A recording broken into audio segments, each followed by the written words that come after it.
Hello, welcome to Character Day 2016. Woo. It's actually technically September 21st where I am in Oakland, California. Character Day is September 22nd, but because we have over 90,000, almost 90,000 events. Uh-oh. How are we getting lots of in here? You froze. For how long? Woo, take two. All right. Probably 20 seconds. What did you guys hear? We have over 90,000 and then you froze. Over 90,000 events in 130 countries, which means it is September 22nd in many parts of the world. So here we are, September 21st in Oakland, California. We are joined with two fantastic people tonight. I am Sawyer Steele, one of the co-founders of Character Day with Tiffany Schlane. And you'll see throughout the next 24 hours, Mackenzie Darling popping in all over the place as well. She's the Character Day producer, so you may get to know all of us. And tonight we have Dr. Michael Rich. Give us a wave, Michael. Hey. Woo! Also known as the Mediatrician. Dr. Michael Rich is a father of four, very important. I love when people start their bios with that. A pediatrician, child health researcher, a filmmaker, which I know personally because we actually have worked on a film together before, and a professor at Harvard Medical School. He founded the Center on Media and Child Health and cares for adolescents at Boston Children's Hospital. He is the Mediatrician, as I said, and runs an online advice column of parenting on parenting digital natives. Super interesting. He studies the long-term effects of media use on health and child development and the effect of play on social emotional learning for all of us, not just kids, right? And we have Kimberly Applewhite Teitter, who recently completed, yay, give us a wave. Also kind of from the Boston area, but from what I understand, currently in Utah tonight. I am. Recently completed a clinical postdoctoral fellowship at Harvard Medical School, and her research and clinical interests include intersectional perspectives on sexual orientation and religion and the impact of adverse events on at-risk and ethnic minority youth. And I understand we have a lot of interesting things to talk about, sort of a branch from that, having to do with some current events that have been happening recently. And we're gonna get there. But I just wanted to start off by saying, so we're gonna have a super casual conversation.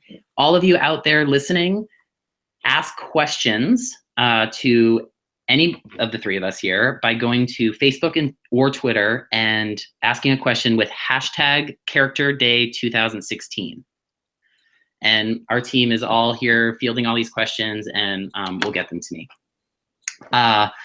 So to start, I realize, Michael, I didn't take your challenge of That's all right. Interesting. You've got half an hour to out me.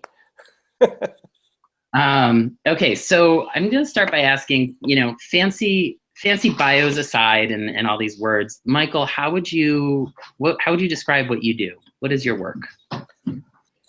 I would say that it's to do my best to understand and support the healthy, happy, productive growth of young people into adults, and to do it in a way that respects and supports and amplifies their voice. The $1 million question. Right. Well, it was a 65-cent answer. And so what are your insights into what have you found? What do you explore in this quest? Well, here's the thing. What's funny is that when people find out, when they first meet me, they find out that I take care of teenagers. The usual response is, ew, why would you want to do that? And I have to tell you, adolescents are the most interesting, exciting people on the planet because they are finally somewhat free of their parents' guidelines and restrictions. They are full of energy and enthusiasm and excitement. And all you have to do is open yourself to that to see it. And unfortunately, a lot of people get put off by their defenses, really, because they feel insecure, they feel like weirdos. And so they're not going to come out unless you make it safe and even fun for them to come out and play with you. I love that. We've actually been one of the speakers on the Q&A tomorrow is Dr. Kenneth Ginsberg, who works in a lot of the same ideas around adolescence and development. Of course, many amazing people do.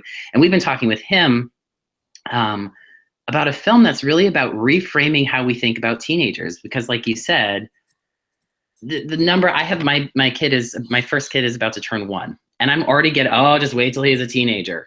Like, why is it such a negative thing? Right. It is not. And that. Absolutely, it is not. And when you talk to Ken Ginsberg, you ask him about little Kenny. I sure will. Little Kenny coming out. Okay. And Kimberly, what are your thoughts on this? That you work a lot with adolescents, and what is your main focus in terms of adolescents? I do. I think everybody that starts out in the mental health field wants to fix something. And so I'm no different. I grew up wanting to go into education. Oh, how much did you get? I froze. I think I missed. Oh, okay. So I was just saying everybody wants to fix something when they go into mental health. And for me, growing up, I always wanted to go into education, help peers around me. And then when I got older, I could see that a lot of problems that kids had, especially around my age, were things in the mind, things that got them down. And I think as I've grown in the field, I'm drawn to adolescence because it's really the age where, sort of like Michael said, a lot of people will give up on them, especially when you get to that sweet spot of 14, 15. People think that once your character is set, then that's it, and there's no changing it or modifying it. And so I really wanted to challenge that and show that, yes, even older adolescents are people of worth, and that, everybody, like Michael said, deserves a safe space. So that's why I got into it. So how does, you mentioned the fixed,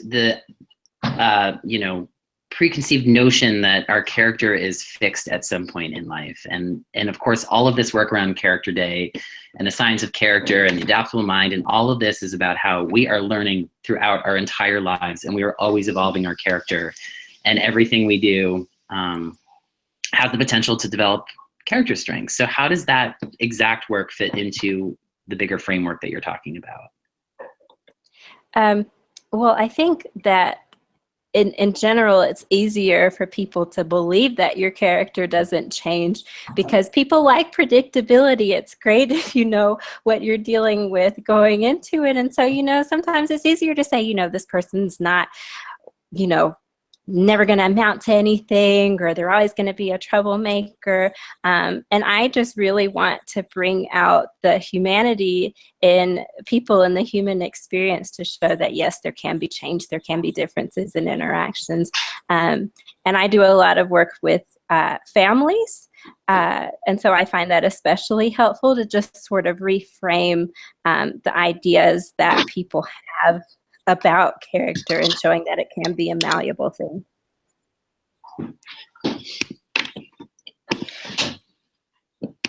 Sorry, I turned off my video because of the stalling issue. Now I'm all back. Fair enough.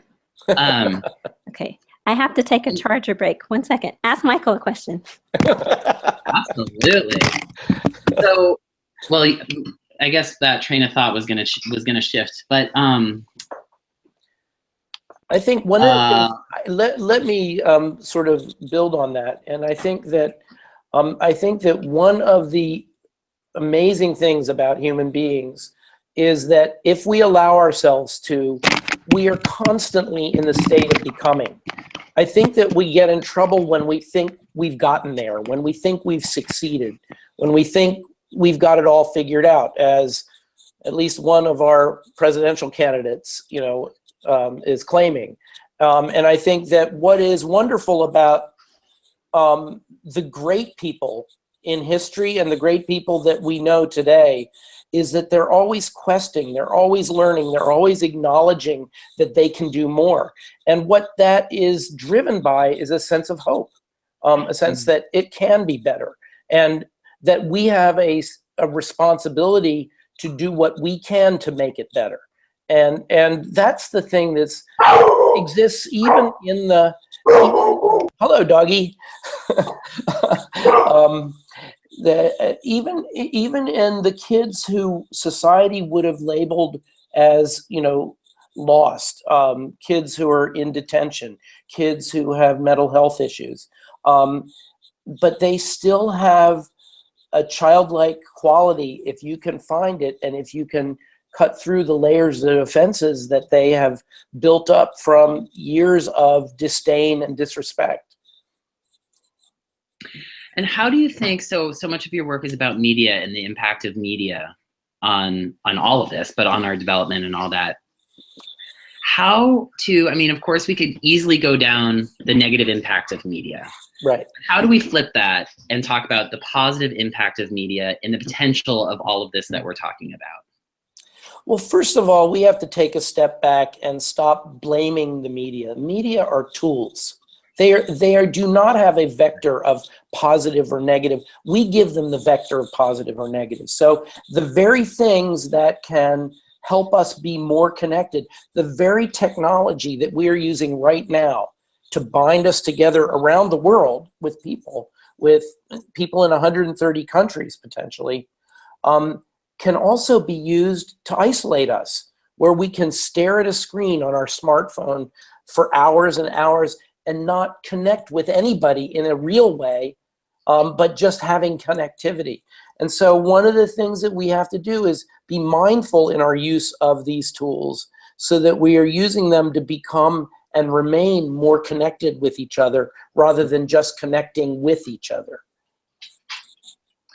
And what about, there's this this concept that we've sort of been digging into a lot recently about teachable moments and seeing the things happening in the media, in the news, and let's talk about what's happening across the country right now with these shootings, and seeing all these occurrences, or just examples. It could be in a film, in a TV show, or anything walking down the street as a teachable moment of what character strengths are being expressed in those moments, what character strengths are missing, how can we reframe our own relationship to those events. And I know, Kimberly, I think you have a lot to say about this topic.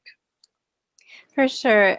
So a lot of my work over the past couple of years has been helping families, particularly in communities of color, cope with really the severe impact that happens when we continue to see these images of, you know, Black and brown people being killed on TV. And, you know, I go back and forth with it because it's hard to see these images over and over. There's been a lot of really anecdotal experience at this point, but some research to indicate that it does become traumatic when you view it over and over.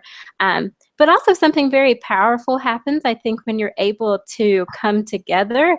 I've been really strengthened by my allies, both of color and white allies, that have really stood up for justice when these things occur, and do provide those teachable moments for people who maybe aren't there yet. And so I think Michael's right. Social media particularly has become a really powerful force for social change. I remember when the news of Trayvon Martin's death hit the media, and it affected me very deeply as, you know, I was just a young student at the time. And then fast forwarding a few months later to George Zimmerman, his shooter's acquittal.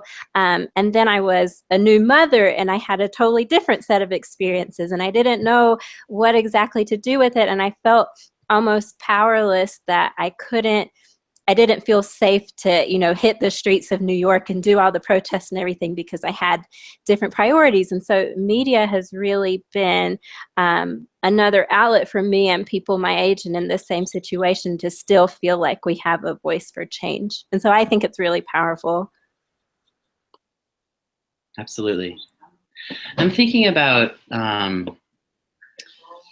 how media, of course, has impacted this over history, but how our desire to change has shifted throughout history. So if we looked at even just like the last 50 years, are there waves of times when people are like, reach a point where it's too much and something needs to shift? Or are we in one of those moments right now?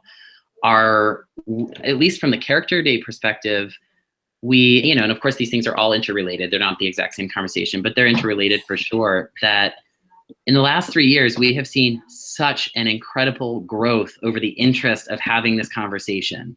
In 3 years, it's grown from 250 events to 90,000 events of people saying, yes, I want to get together as a group and dive into conversation about how to be better humans. And do you feel like you're seeing that in your worlds? I mean, we're seeing it in our world, but do you feel like you're seeing it around you? Yeah, I think it's like Michael said.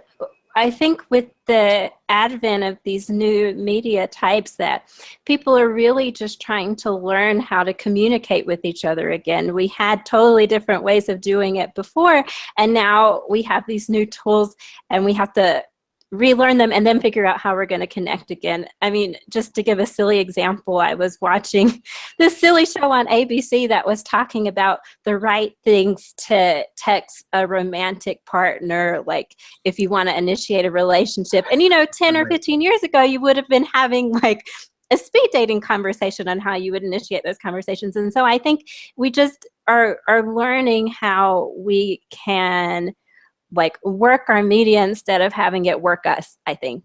And so maybe the need to connect has always been there, and it's just us trying to keep up with how to do it. I think there needs to be not only a sense of a need for change, but a sense of the power to do it as well.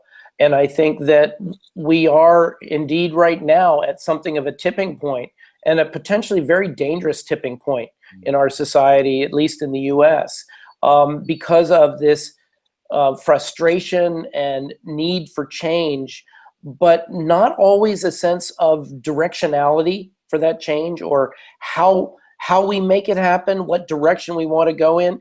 And the danger we have is in running blindly away from that which scares us, upsets us, makes us angry, but not running toward something, not using these tools with their incredible reach for meaningful connection with each other. Instead, we often use them to show our latest outfit, or how hot we are, or how cool we are, in a sense, marketing ourselves to the world, instead of saying, here's who I am.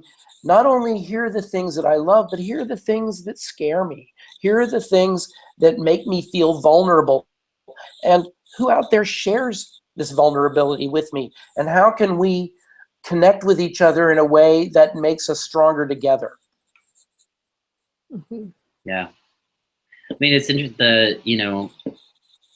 the lack of, you just said so many amazing things. And one thing I'm thinking of from that is how much the relationship between the lack of having a specific direction of a concrete action to do is, our communication has become so decentralized, so diffused to so many people. One thing goes to so many people. It's just like, it's a huge, huge, huge ocean of something that there isn't no longer a pebble to pick up and say, this is the thing. So that is, I mean, it's not a cause and effect, but it's an interesting moment that we're in.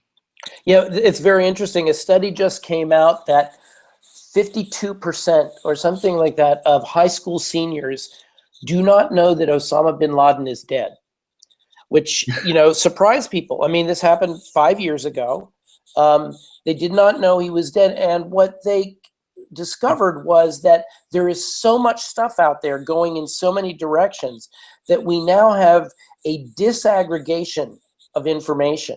In other words, we have to decide what of that sea of information we need to get. How do we filter out that which we don't want? And unfortunately, what has happened is that we filter out only the stuff that, we filter for only the stuff that interests us. So, these high school seniors in 2011 were checking in on Justin Bieber and not paying attention to what was happening with Osama bin Laden. And so they have filtered for that which they are interested in, that which supports their preconceptions. And that's potentially very dangerous. Right. Yeah, and I find that that is even, I find that that's even more true when we're trying to have these difficult dialogues. And a lot of it goes back to what Michael was saying about how we've sort of been taught to curate your social media so that it presents your best self. And so I find when people are getting into these conversations about these really serious issues, they go fact, fact, fact, fact, fact, and they want to just prove their point, and they want to, blow somebody out of the water with all these amazing points that they're making. And a lot of times I'll read back over it, and as a mental health person, I'm like, but where did you say how it makes you feel? Where did you say how it touches you? Like, what is the point that you're trying to make to this person? Are you showboating, or are you really trying to make a connection? And it's hard when you have used this thing for so long to present your best self. You don't want to show those vulnerable moments. And so, yeah, it is really interesting to deal with that shift with all those different forces going on. I think there's also a potential problem introduced by the asynchronous nature of social media communications. In other words, it is not the same as sitting face-to-face, even in a Google Hangout like we are at this very moment, watching each other's body language, connecting eye to eye, and hearing the nuances. We post these things on social media and then go to sleep. And, 4 hours later, when we're comatose, someone comes to it, and they come to it devoid of the kind of nuance that body language gives, that tone of voice gives, et cetera. And, you end up with the sender-receiver problem, which means that people do go into not only defensive mode, but I've got to win this exchange mode. Mm-hmm. Absolutely. The nuance of connection.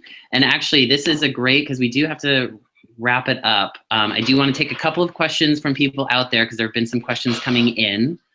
I think I'm skimming them. I think we've covered a lot of them. Here's a concise and simple one. How can people find out more about your work? And starting with you, Michael. Probably the easiest way to remember it is go to askthemediatrician.org, or just put in mediatrician into Google, and it'll lead you to us. That is not only a place where I answer parents' questions about how to raise healthy kids in the digital age, but also it leads to a website from the Center on Media and Child Health at Boston Children's Hospital that has a wealth of resources on a lot of issues that we've been dealing with today, not just media related, but also issues like, how does play fit into a child's life? Is it a waste of time, or is it the important work that they're doing? We're doing a global research project right now on the nature of play in a digital time. In other words, these kids now are moving seamlessly back and forth between the iPad and the sandlot. And so I think we have to really rethink how to make that a healthy, growing, productive experience. And give us the 30-second elevator pitch on what you've found so far in that research, because I'm sure everybody wants to hear a little bit more about it. All media are educational, and what we feed our children's minds is as important as what we feed their bodies. There you go. That was 7 seconds.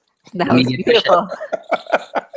And Kimberly, what about you? How can we find out more about your work and any other sort of little, your 7-second piece of wrapping things up? Well, because I am in this interesting period of transition away from the ivory towers of Harvard into this, whatever Utah is, a lot of things are in transition. No offense to any Utahns out there. Yeah.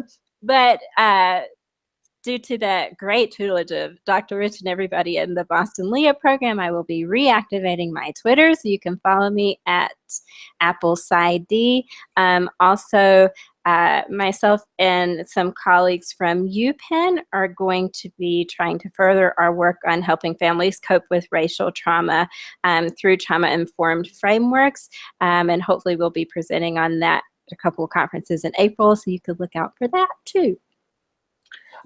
May I add also to tout Kimberly's skills is that she is very conscious of the fact that we are all traumatized, regardless whether we're people of color or not. Because when we fall into expectations that are driven by stereotypes, we are all diminished by it.